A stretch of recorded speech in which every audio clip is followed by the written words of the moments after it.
Be safe. The illusions of freedom. It's called Stepchild.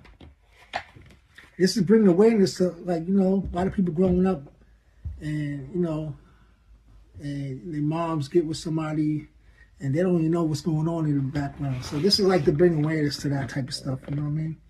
All right, Stepchild. I never chose this coward to be my father. When I complained to my mother, it seemed wrong. She crazy, wanted to be bothered. I remember when she heard me holler, when he yanked me by the collar and beat me like I was one of his captive toddlers. For some apparent reason, I was the only one getting a beating. Ever since Mom caught him cheating and threatening to leave him, rarely would I see him without his OE and the Seagrams. The over-counter drugs turned him to a heathen, belligerent and indecent that changed every season. I was always to blame. I was always his reason. The only time he looked out some is when we went clothes shopping. I had hand-me-downs. Those were my only options. The other kids had polos and Oshkoshes. They wore Jordans and Iverson. I was told to say less and settled for Marburys and Ewings for pay less. They also had a lot more toys than I had. As a boy, I was sad that I got treated this bad.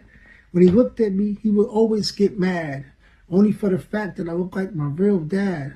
The one who biologically birthed me, not the one with herpes who threw bottles and curses at me. He tried to hurt me, to desert me, and made me feel unworthy.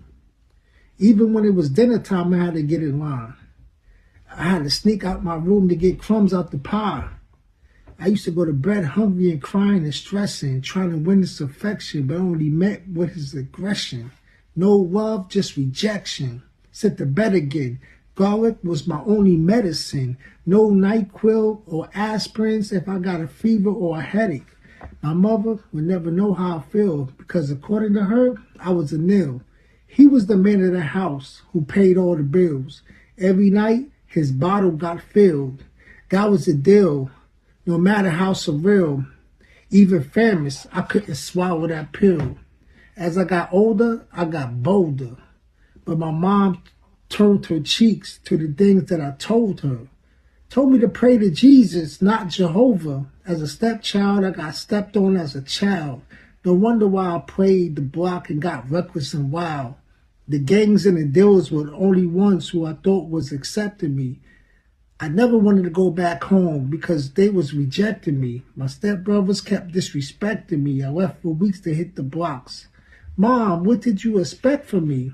You didn't listen to my opposition and the evidence of negligence. You were more concerned about him and what he represents. I felt disowned in my own home all alone. I felt safer in the Delhi streets with that crone. You were sleeping with the enemy who pretended to be faithful.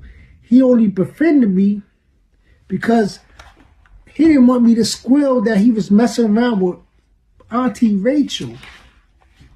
They used to creep when you wasn't home, making our house hateful. That was going on since I was 8 years old. I'm sorry, I should have said something to you sooner, but I was scared to die or what he would do to you. I heard you heard all the rumors that he once killed a man over $1,000. I was too naive and young to understand. I was just a child trying to withstand until I got taken by the system as he planned. Damn! But now I'm grown as I can see the pain you carry, the choices weren't free. I forgive you. I hope you've forgiven me so we can amend our history and not live in our future in a misery. Let's break these chains and financially be free. The mother and the son healed in harmony.